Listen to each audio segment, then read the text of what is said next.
Buenas tardes, mi querida familia. Vamos a continuar con la serie de la libertad en Cristo.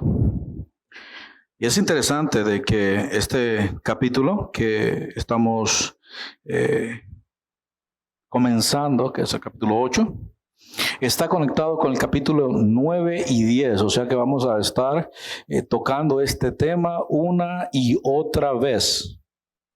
Así que le voy a decir como dicen por ahí, ¿no? Buckle up, o sea, ponte el cinturón y prepárate, porque dentro de este tema de la libertad en Cristo vienen muchos temas que tienen que ver con la responsabilidad del cristiano.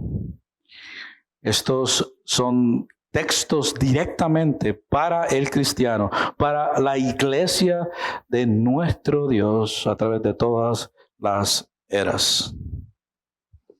Los textos que vamos a estar mirando y analizando son los versos 4, 5, 6 y 7, los cuales leen de la siguiente manera. Entonces, ¿qué acerca de comer carne ofrecida a ídolos? Pues sabemos que un ídolo no es en verdad un Dios y que hay un solo Dios. Puede que existan esos llamados dioses, tanto en el cielo como en la tierra. Y algunas personas, de hecho, rinden culto a muchos dioses y a muchos señores. Pero para nosotros hay un Dios, el Padre, por quien todas las cosas fueron creadas y para quien vivimos. Y hay un Señor Jesucristo, por medio de quien todas las cosas fueron creadas y por medio de quien vivimos. Sin embargo, no todos los creyentes saben esto. Algunos están acostumbrados a pensar que los ídolos son reales. Entonces, cuando comen un alimento que fue ofrecido a los ídolos, lo consideran adoración a dioses verdaderos y violan su débil conciencia. Oremos. Amado Señor, estamos delante de tu presencia, delante de tu palabra, la cual nunca regresa a ti vacía. Ya sea que salva al elegido o condena al no elegido, pero nunca regresa a ti vacía. Siempre lleva el objetivo al cual fue enviada, con ese propósito. Así que, mi amado Padre, que en esta tarde tu palabra penetre en nuestra mente, llegue a nuestro corazón y mueva nuestra voluntad a hacer aquello que tú demandas de nosotros.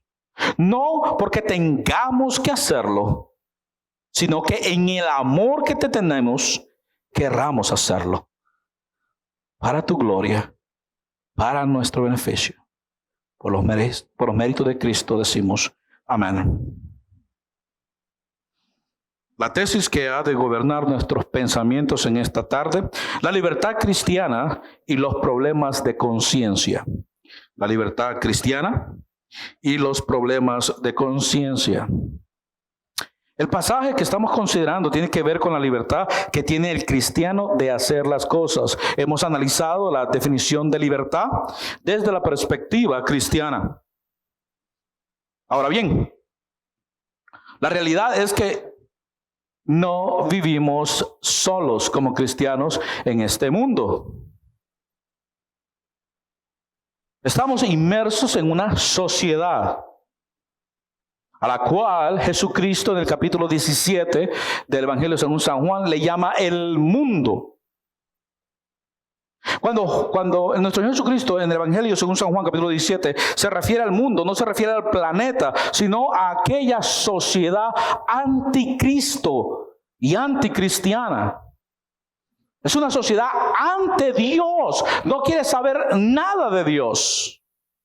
Y es una sociedad que no solamente atacó a la iglesia cuando Jesucristo estaba comenzándola, ya que Él le dijo a Pedro, ¿verdad? Tú eres Petros, o sea, tú eres la piedra pequeña, mas sin embargo, yo soy la piedra, el fundamento, la piedra angular, la piedra grande, la piedra importante. Y sobre esta piedra, entonces voy a edificar mi iglesia. Desde esos tiempos, y es más, en otra ocasión, dice que durante el periodo de Juan el Bautista, la iglesia estaba siendo atacada fuertemente. Juan el Bautista, él mismo fue atacado fuertemente por los fariseos, y la gente, aquellos discípulos que vinieron a Juan también fueron atacados. El pueblo de Dios siempre ha sido atacado todo el tiempo. En el Antiguo Testamento siempre hubieron aquellos que vinieron a querer destruir el pueblo de Dios.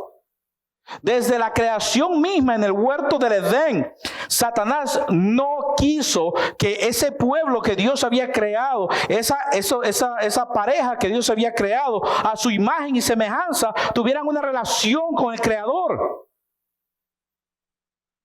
sino que a través de un animal que se creía bastante astuto, les engañó y cayeron en pecado. Y la consecuencia de ese pecado fue la separación entre ellos y Dios. Experimentaron una muerte espiritual, la cual es pasada de generación en generación, y que solamente Cristo es el que puede traernos de regreso a esa relación con Dios. Y esa es la realidad. Estamos en ese mundo, estamos inmersos en esa sociedad anticristiana. Y lo vemos a cada rato. Y la iglesia primitiva lo experimentó a través del Imperio Romano. Y luego, en el tiempo de Constantino, la iglesia lo experimentó más aún. Y ustedes van a decir, sí, pero pastor, en el tiempo de Constantino pararon las persecuciones. No, mi querida iglesia, las persecuciones continuaron. Pero esta vez fueron disfrazadas de una paz, donde la iglesia dejó de ser el instrumento a través del cual Cristo estaba salvando a las personas y se transformó en un movimiento político. Y comenzaron los 1000 años de oscuridad, 1000 años que la iglesia no hizo aquello a lo cual estaba y fue instituida por Cristo a hacer. Y que cada vez que se levantaba un hombre que decía, no, esto no es así, la Escritura dice esto, no aquello, la iglesia misma lo perseguía y lo catalogaba de hereje y lo mataba. Y como todos sabemos, hasta el tiempo que Dios dijo hasta aquí, y levantó entonces el tiempo de la reforma o la protesta. Y de ahí en adelante todo cambió. Mi querida iglesia, en una ocasión prediqué acerca de cómo el mundo impacta a la iglesia. Y es triste decirlo, pero el mundo ha impactado a la iglesia a tal punto que ya no tenés que buscar el mundo afuera. Solamente tenés que volver a mirar a tu alrededor y vas a ver el mundo dentro de la iglesia.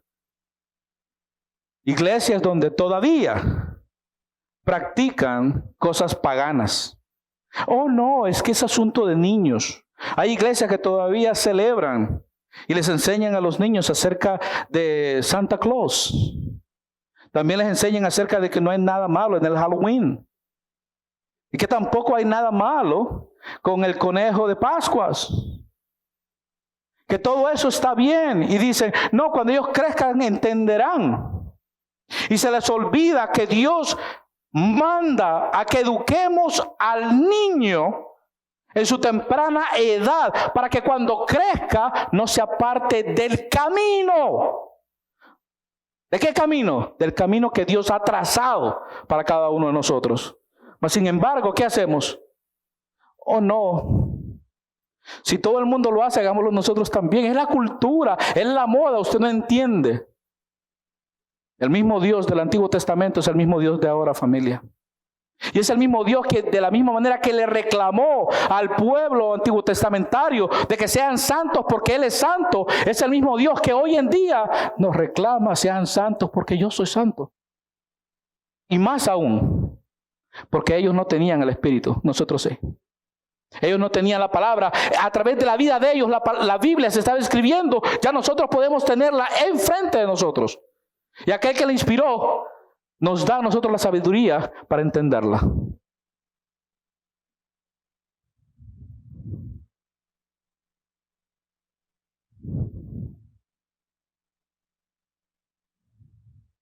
Muchos no piensan como nosotros, querida familia. Algunos sí, algunos no.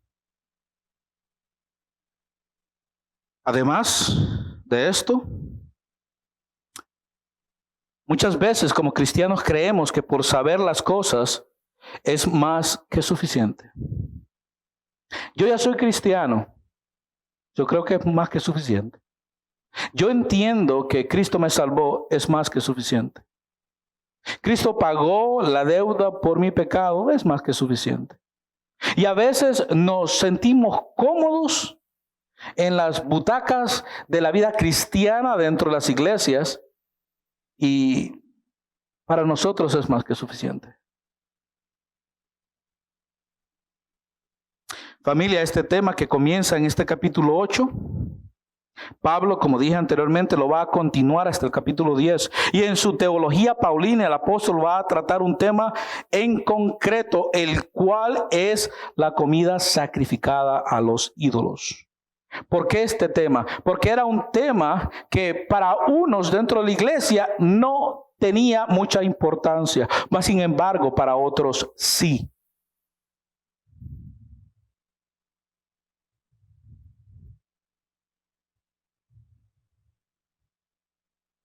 Por su parte, el argumento que ponen los cristianos de Corinto es que según ellos tienen un conocimiento sobre dicho tema. ¿De dónde yo saco esto? Bueno, leamos los textos que, vamos a regresar a los textos que ya leí. En el verso 4, la parte A, dice, saben que el ídolo no es en verdad un Dios. Vean el argumento de ellos. Cuando Pablo dice entonces, ¿qué acerca de comer carne ofrecida a ídolos? Respuesta, pues sabemos que un ídolo no es en verdad un Dios y que hay un solo Dios. Eso es una realidad. Pero el tema continúa ahí, la pregunta continúa ahí. Y Pablo está elaborando su tesis basado en lo que los corintios le han dicho a él. O han tratado de justificar sus acciones. En el verso 5 leemos lo siguiente con respecto a los corintios.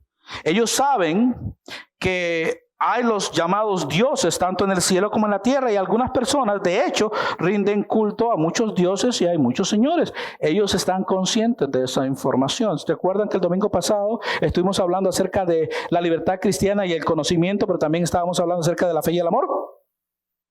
La iglesia en Corinto era consciente de todo este conocimiento, tenían toda esta información, eran conscientes de que los ídolos en verdad no eran Dios.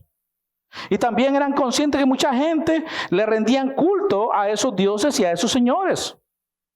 Mas sin embargo, ellos decían, pero yo soy cristiano, yo estoy bien.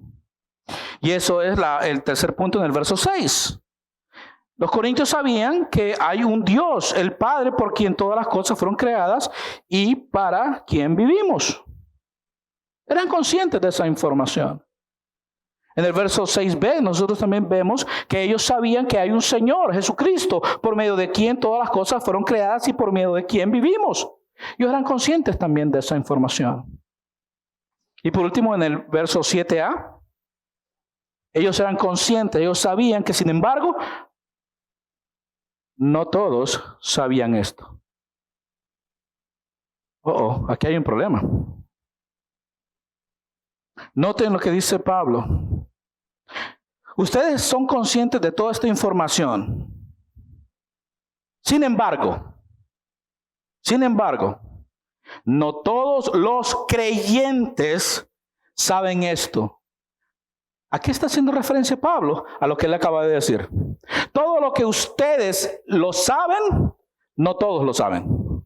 Esta información que ustedes tienen, no todos los creyentes lo tienen. El hecho de que ustedes sepan que hay un solo Dios, que es el creador y el que es el sustentador de todo lo creado, que es el proveedor, no todos lo saben.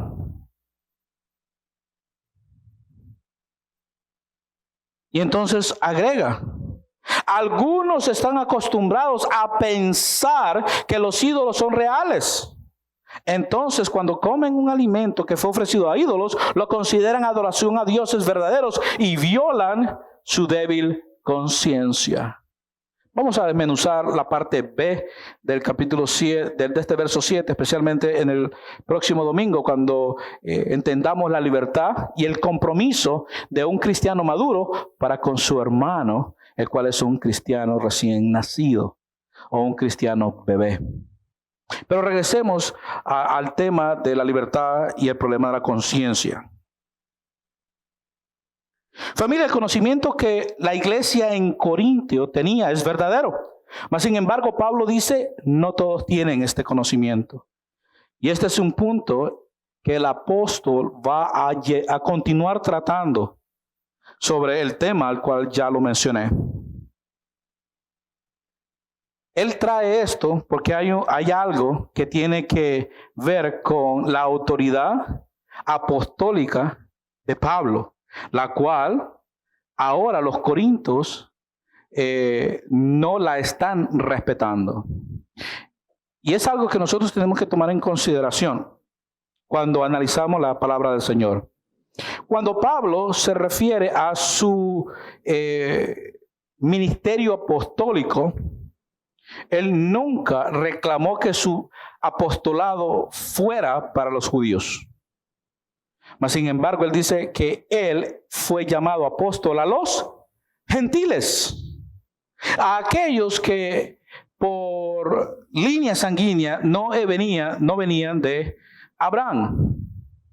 Por lo tanto, él se consideró apóstol a los gentiles. Ahora bien, ¿por qué Pablo llegó a esta deducción?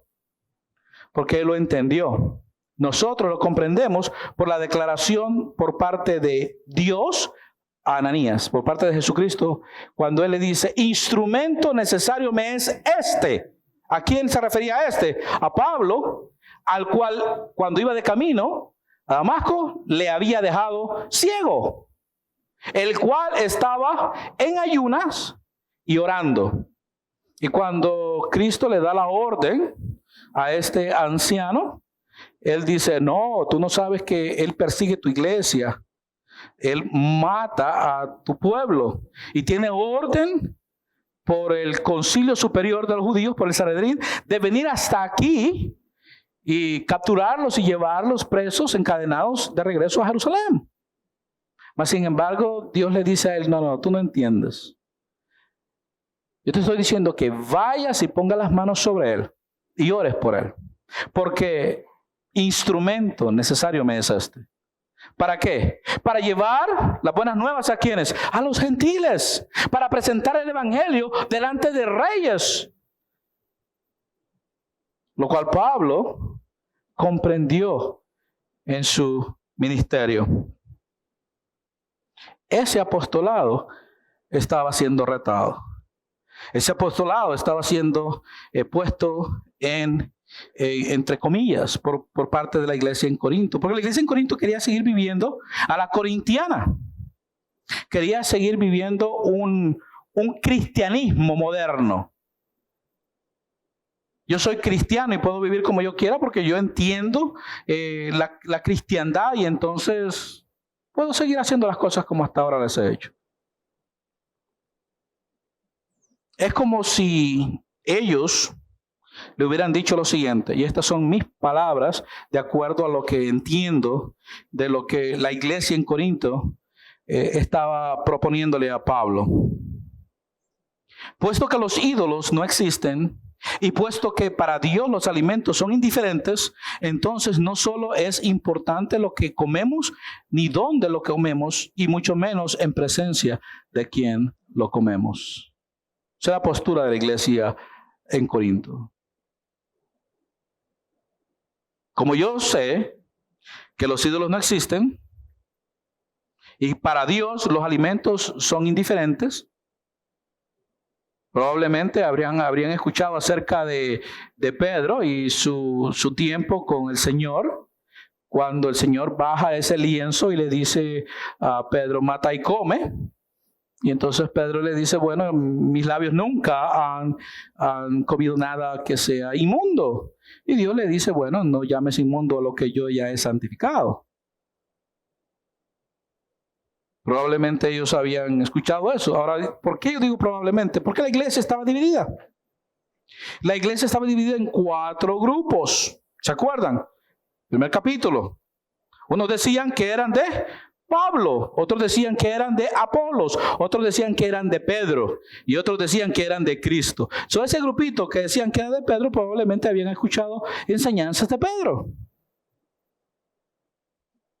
Una iglesia con todos los dones, pero inmadura. Y la inmadurez la podemos ver a través de la misma división que había entre ellos. Familia, esta iglesia estaba en rebeldía.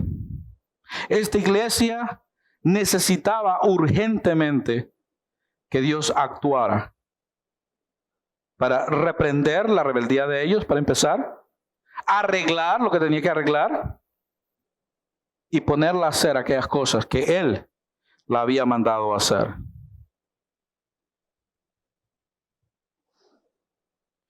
Familia, como dije anteriormente, la autoridad apostólica de Pablo estaba siendo cuestionada.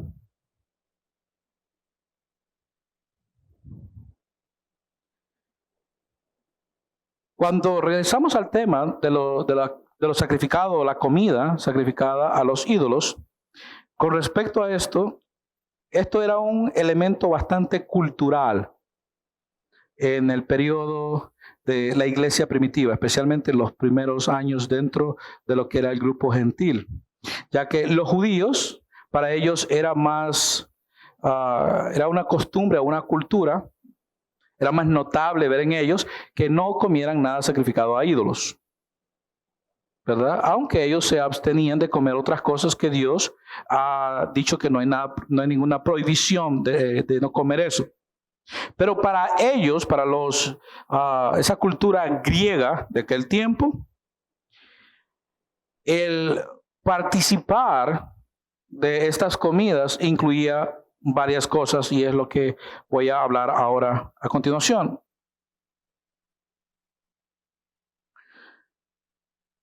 Para entender esta problemática que los cristianos en Corinto están presentando delante de Pablo, tenemos que entender el elemento cultural del mundo griego de aquel entonces. Las llamadas comidas rituales eran comidas estilo cenas, las cuales se celebraban en honor a alguna divinidad. La carne que se ofrecía se dividía en 3 partes. Una parte era para el Dios. Esta se quemaba en presencia de ese Dios. La otra parte era para los adoradores. Y la otra, la que se colocaba en la mesa del Dios, la cual también era consumida por los adoradores y los ministros de ese Dios. El objetivo de estas cenas era tanto religioso como social. Probablemente la mayoría de los corintios, ahora convertidos, habían participado de estos banquetes antes. Ahora bien, el planeamiento de estos corintios cristianos, vamos a ponerle esa terminología, y su postura delante de Pablo es la siguiente, y esto lo escribí analizando lo que la Escritura nos hasta ahora ha enseñado con respecto a los corintios. Pablo: nosotros sabemos que los ídolos no existen. Nosotros no vamos a adoptar ni a adorar a ningún Dios falso, sino a ver a nuestros amigos y comer con ellos, tener un tiempo social. No aceptamos la celebración cúltica. No creemos en eso. Simplemente queremos socializar con ellos, con nuestros amigos todavía no convertidos. Por otra parte, como cristianos, hemos participado del bautismo y hemos participado de la cena del Señor.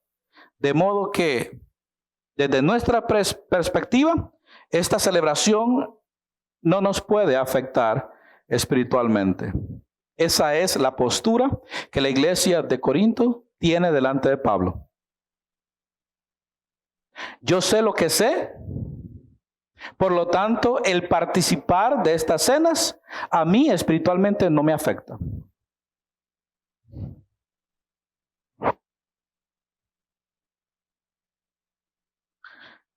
Familia, ¿ustedes notaron lo que yo acabo de decir? Se parece a lo que muchos cristianos dicen hoy en día. Bueno, voy a salir con unos amigos a cenar. Yo no veo nada de malo en esto. Voy a ir a la casa de fulano a cenar. No veo nada de malo en esto. En una ocasión, alguien me preguntó si podía un cristiano al mismo tiempo ir con amigos no cristianos y participar de las fiestas que ellos practican y hacer lo que ellos hacen.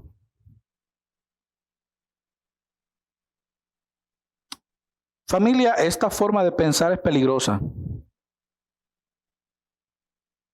ya que por el pensar de que practicamos 2 o 3 rituales espirituales y religiosos, creemos que somos inmunes a las tentaciones. Es un problema serio. En una ocasión se me enseñó, no juegues con fuego porque te vas a quemar.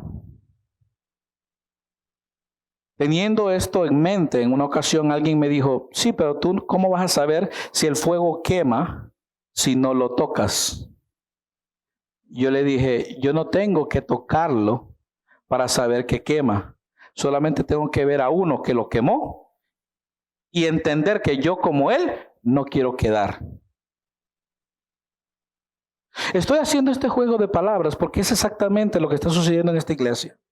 Esta iglesia está tratando de analizar algo y llegar a conjeturas para después entonces presentarle a Pablo una justificación para actuar de la manera en que están actuando o actuar como ellos quieren actuar.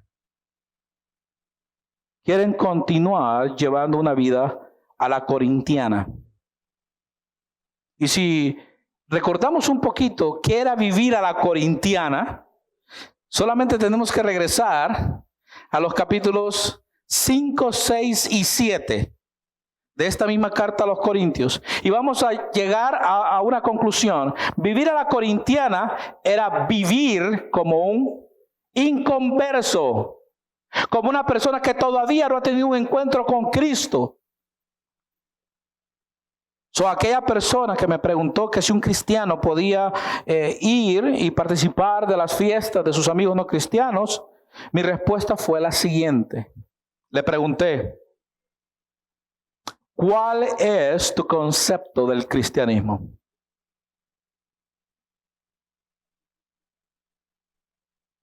¿Quién tú crees que eres si te dices o te haces llamar cristiano?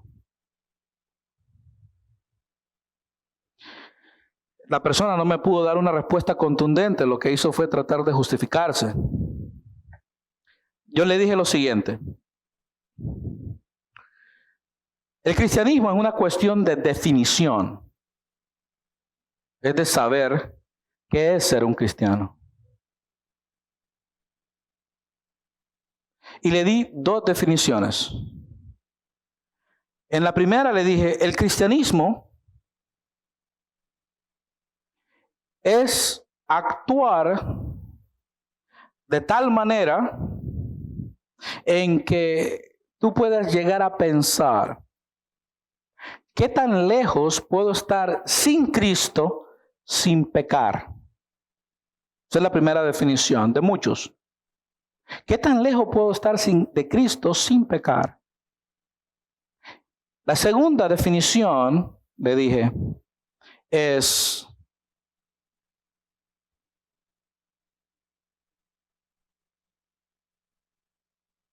¿Cuánto quiero agradar a Jesús para vivir sin pecar?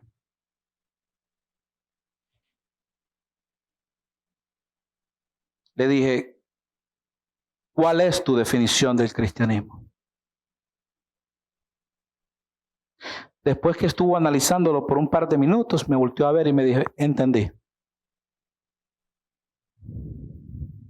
Mi querida familia, nosotros somos como iglesia y como cristianos individuales un pueblo salvado por gracia. Y como en otras ocasiones lo he dicho, a mí me duele cuando yo escucho que la salvación es gratis. La salvación no es gratis. La salvación del creyente es lo más caro que hay en el universo entero. Y usted me va a decir, ¿por qué? Porque le costó la vida al Hijo de Dios. Por eso, aquel que vivió una vida sin pecado pagó el precio. Y unos pueden decir, sí, pero a mí no me costó nada. Y yo le puedo decir, todavía tú no conoces a Cristo. Todavía el evangelio no ha permeado en tu corazón y en tu mente. Todavía no comprendes quién es Cristo Jesús. Y ese es el problema. Mi querida familia, el día que el Señor regrese, va a haber una sorpresa tan y tan grande. Porque Jesucristo viene a buscar su pueblo. Y va a haber un conglomerado de personas, y eso está en la parábola de las 10 vírgenes. Hay un conglomerado de personas que todos están esperando la venida de Cristo Jesús. Todos están esperando el regreso del novio. Todos están esperando ser partícipes de las bodas del Cordero. Sin embargo, de 10, solo 5 son las que entran.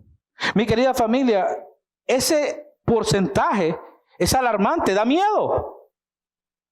Da miedo porque Mateo 7 nos muestra a nosotros que en ese día del juicio muchas personas van a llegar donde Cristo pensando que son salvos.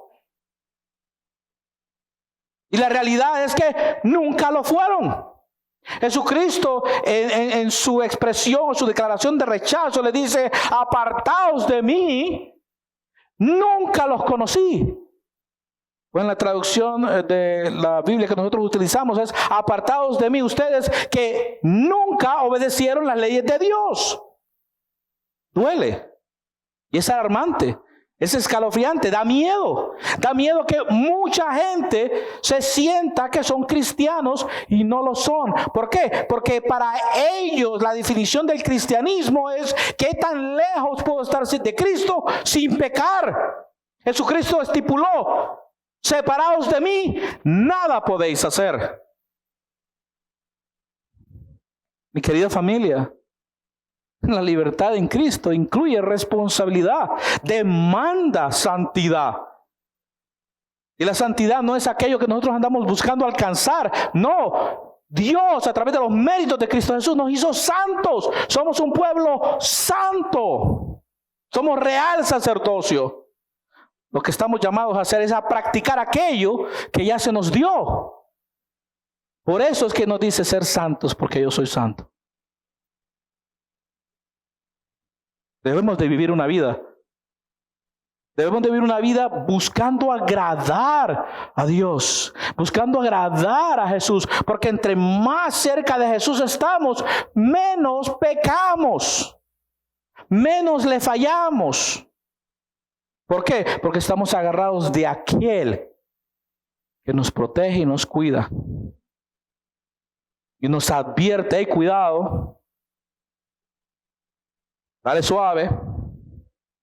No sé si a ustedes les ha pasado, pero a veces cuando voy manejando y de repente así de la nada volteo a ver el velocímetro y digo yo, ups, es hora de quitar el pie.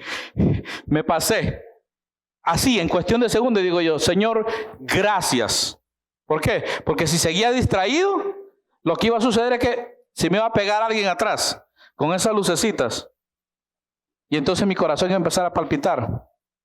No tanto por el ticket, sino que cuánto me iba a subir el seguro de carro, porque siempre somos así, ¿verdad? Somos así. ¿Cuánto me va a doler el bolsillo?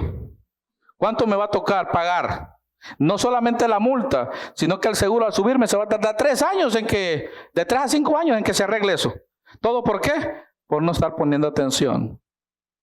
El manejar es un privilegio. Y somos responsables de manejar con cuidado. El ser creyentes es un privilegio. Y estamos llamados a vivir una vida en santidad. Para la gloria de Dios. No para nuestro beneficio. Nosotros actuamos como actuamos para la gloria. Si Él nos quiere bendecir, gloria a Dios. En una ocasión me dijeron, ¿por qué Dios, si ama a su pueblo? Olvídese el resto del mundo, me dice el pastor. Pero si ama a su pueblo, ¿por qué Dios permite enfermedades? Y yo le dije, no, porque es que somos un mundo caído. Y el cristiano es un pecador salvado por gracia. Es un pecador arrepentido, pero pecador. Y me dice, ¿cómo así? Le digo yo, bueno, sencillo.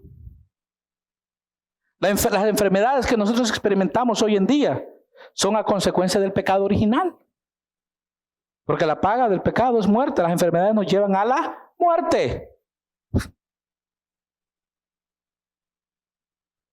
Y Dios las utiliza de muchas maneras. Para reprender a su pueblo. Para llamar a su pueblo. Y en muchas ocasiones, hasta para salvar a su pueblo. Ahora bien, usted me va a decir, sí, pastor, pero ¿y si le dicen a usted que tiene un cáncer terminal? Gloria a Dios, los veo en el cielo. Porque yo sé para dónde voy. Mi confianza está puesta en aquel que me salvó por su gracia a través de la fe en Cristo Jesús. La muerte para el cristiano es simplemente la puerta para decir, heme aquí. Estoy listo, vámonos. La muerte para el cristiano nunca debe de darnos miedo, sino al contrario. La muerte para el cristiano es otro de esos actos de gracia de Dios, que cuando Dios nos quiere llamar a su presencia es porque nuestra carrera aquí para su gloria ha concluido. Y es hora de irnos.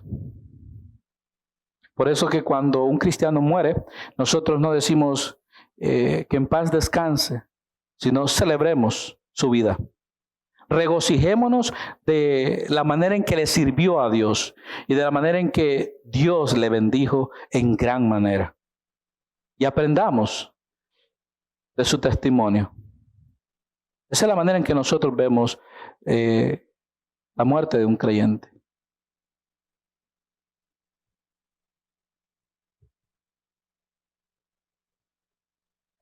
La persona que me hizo la pregunta se fue y no quiso hablar más conmigo.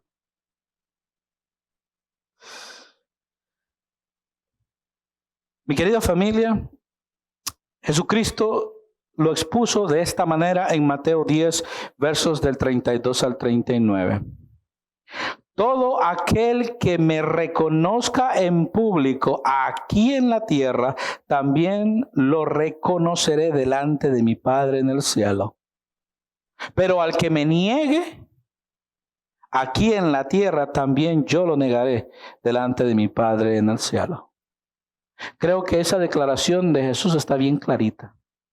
Ahora usted va a decir, bueno, eso es si viene alguien por esas puertas y con armas nos dicen, bueno, ¿quién es cristiano y quién es no? Vamos a matar a todos los cristianos, y aquellos que dicen, no, yo estoy dispuesto a morir por Cristo, y le pega un tiro. ¿Usted piensa que esa persona por haber dicho eso va al cielo? No, mi querida familia. El asunto no es morir por Cristo. Es vivir una vida íntegra para la gloria de Dios. Eso es. Jesucristo no solamente murió por nosotros, vivió para nosotros. Vivió la vida que usted y yo no podemos vivir. La vida sin pecado. Y por eso es que nosotros, usted y yo, estamos y somos responsables de vivir una vida a la altura del varón perfecto. ¿Que la vamos a vivir? No, pero tenemos y estamos llamados a tratarlo todos los días de nuestra existencia aquí en este planeta. Y debemos de hacerlo. Porque un día nos van a juzgar. Y usted va a decir, sí, fácil, vayan a Mateo 25 y van a ver el juicio.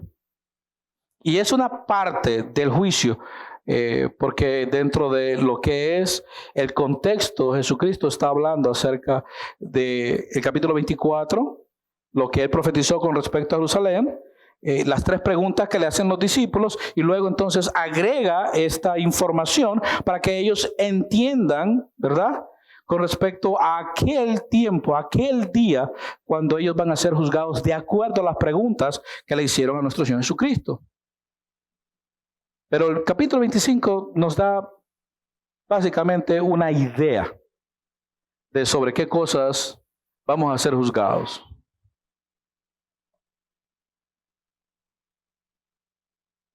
En el texto que estamos leyendo de Mateo 10, continúa el Señor diciendo, y noten que tiene signos de admiración. No crean que vine a traer paz a la tierra. Muchos dicen, oh, porque Jesucristo vino a traer paz. Bueno, aquí está diciendo él mismo que él no vino a traer paz. Ahora, vamos a leer el contexto para ver qué es lo que está diciendo. No vamos a utilizar ese pedacito de un texto para sacarlo fuera de contexto. Eso es hacer un pretexto. Vamos a leer el texto dentro de su contexto. Dice el Señor, recuerda que él está hablando acerca de aquellos que deben vivir una vida. Deben demostrar a Cristo donde quiera que ellos van. Ese es el mensaje aquí en Mateo 10. Y entonces él dice, no crean que vine a traer paz a la tierra. No vine a traer paz sino espada. Y entonces agrega, he venido a poner a un hombre contra su padre, a una hija contra su madre y a una nuera contra su suegra. Sus enemigos estarán dentro de su propia casa. Si amas a tu padre o a tu madre más que a mí, no eres digno de ser mío. Y si amas a tu hijo o a tu hija más que a mí, no eres digno de ser mío. Cuando nosotros vemos eso y lo ponemos en concordancia con lo que él dijo al principio, lo cual fue, todo aquel que me reconozca en público aquí en la tierra, también lo reconoceré delante de mi Padre en el cielo. Aquel que viva una vida a la altura aquí en la tierra, yo lo voy a reconocer allá en el cielo. Aquel que viva una vida haciendo aquellas cosas que yo le dije que debería de hacer, yo lo voy a reconocer en el cielo. Y si esa vida te lleva a tener enemigos dentro de tu casa, pues lo siento mucho. Porque hasta la misma madre y los hermanos de Jesucristo no creían en él durante su ministerio. Ellos vinieron a creer después de su resurrección. Pero durante el primer periodo del ministerio, durante los 3 años y medio del ministerio de nuestro Señor Jesucristo, no creyeron en él. En una ocasión llegaron con la intención de aprenderle y llevarlo no sé dónde, a un manicomio de aquellos días. ¿Por qué? Porque pensaban que estaba loco. Ese es el concepto de la familia de Jesús en aquel entonces. Dentro de ese concepto, si tú vives a la altura, entonces es cuando Dios dice, yo no vine a traer paz. Yo vine a traer una espada. ¿Por qué? Porque la palabra de Dios es esa espada de 2 filos que hace separación entre ¿quién? Entre el pueblo de Dios y el mundo entero. Y estamos llamados a ser luz y sal en ese mundo en el cual vivimos. Entendiendo el contexto, entonces él llega a decir esto. Y es interesante que en Mateo 10 es diferente a como lo menciona Marcos y Lucas. Porque Marcos y Lucas utiliza la expresión que si eres mi discípulo, toma tu cruz cada día y sígueme. Pero aquí noten la manera en que Mateo lo presenta. Dice, si te niegas a tomar tu cruz y seguirme, no eres digno de ser mío. ¿Notaron? Aquí se la puso un poquito más pesada. No es asunto de tomar tu cruz. Es si te niegas a tomar tu cruz, si te niegas a tomar la responsabilidad que yo pongo delante de ti, porque Jesucristo tomó su responsabilidad. ¿Cuál era su responsabilidad? Él tomó su cruz. Esa era su responsabilidad. Jesucristo vivió una vida impecable. Tuvo la experiencia en la transfiguración de poder ir al cielo sin experimentar la muerte, mas Él la rechazó. Y en el Getsemaní experimentó el dolor más fuerte, lo cual le llevó a que sus vasos capilares en la frente se reventaran y se mezclaran con el sudor de su frente, y sus gotas eran como sangre. Y aún en la cruz experimentó todavía un dolor que él nunca había experimentado. La separación entre su divinidad y su humanidad, que lo hizo gritar: Elí, Elí, lama sabactani. Dios mío, ¿por qué me has desamparado? Él tomó su responsabilidad y la tomó muy en serio. Y como hombre de pecado fue al infierno, al lugar donde usted y yo deberíamos de haber ido. Mas sin embargo, cuando un cristiano muere, ya no va al infierno, va directamente a la presencia de Dios, porque ya Jesús fue al infierno en nuestro lugar. Y el mismo poder que estuvo con Jesucristo durante todo su ministerio fue el mismo poder que lo resucitó y le quitó las llaves de la muerte a Satanás. Y por eso es que nosotros ya no experimentamos eso. Entonces nosotros también tenemos que tomar nuestra responsabilidad como cristianos, como iglesia. Y si nos negamos a tomar nuestra responsabilidad, Jesucristo dice: no son dignos de mí.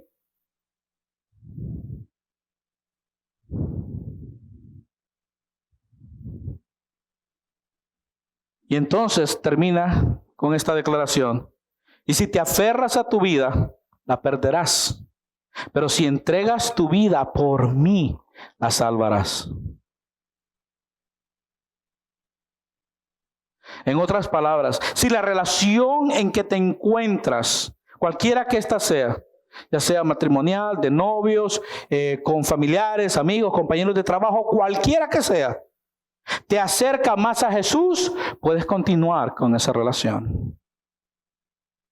Si al estar con esa persona aumenta más tu amor por Jesús, creces espiritualmente, te da más hambre de su palabra y de su presencia, te da paz interior, pone armonía en tu conciencia con los estatutos del reino de Dios.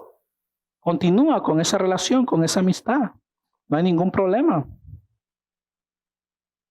El problema con los corintios y muchos cristianos es que muchas de estas relaciones no nos acercan a Dios, nos separan de Dios, ponen barrera entre nosotros y Dios y nos quieren llevar a actuar y hacer aquellas cosas que a Dios no le agradan. Pero son nuestros amigos, son nuestros familiares, son nuestros padres y nuestras madres, son nuestros hermanos. Y Jesucristo acaba de decir que ¿qué? Que si los amamos más que a ellos que a Él, no somos dignos de Él. Que nuestras relaciones con aquellas personas que no son cristianas sea con el propósito de mostrarles a Cristo. Que sea con el propósito de evangelizarles. No tienes que andar con la Biblia bajo la mano. Tú eres la palabra de Dios caminando. Tu forma de vivir tiene que impactarles la vida de tal manera que ellos digan: yo quiero ser como Dax, yo quiero vivir como fulano o fulana. Wow, qué padre, qué esposo, qué hijo, qué hija. Yo quiero vivir así. Brother, dígame, ¿qué le hizo? ¿Cómo? Porque yo conozco tu vida, yo sé cómo tú eras. ¿Cómo? ¿Qué pasó en tu vida que te hizo cambiar? Que ellos anhelen nuestra manera de vivir. La manera en que la esposa se comporta con el esposo, la manera en que el esposo se comporta con el esposo, la manera en que los hijos se comportan con los padres y viceversa. Que ellos anhelen eso. Mas sin embargo, ¿qué es lo que se escucha hoy allá afuera? Si para ser cristiano debo vivir como fulano, para eso mejor sigo viviendo como vivo. ¿Por qué? Porque la iglesia como tal se ha negado a tomar su responsabilidad en serio. Y me refiero a la iglesia no solamente como individuos, sino como el pueblo de Dios. Y por eso que el tiempo se está cortando.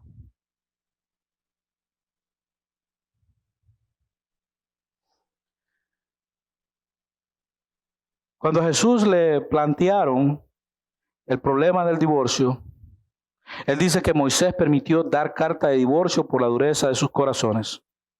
Pero que en el principio no fue así. Jesús vuelve al principio. Pablo aquí también plantea el cristianismo desde su fundamento. O sea, ¿para qué somos cristianos? ¿Para qué somos iglesia?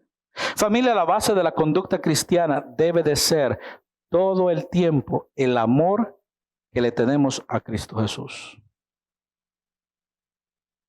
Si tú amas a Cristo, se lo vas a demostrar. Si no lo amas, también lo vas a demostrar. Y para que tú puedas amar a tu hermano, tienes que primero amar a Cristo. Porque tú no puedes dar algo que tú no tienes. Aquí se me puede acercar y decirme, pastor, ¿me puede prestar 100,000 pesos? ¿Cómo? No los tengo. ¿Me puedo prestar 100? Los tengo, pero no 100,000. No podemos dar lo que no tenemos. No podemos amar a nuestros hermanos cristianos si no amamos a Cristo primero.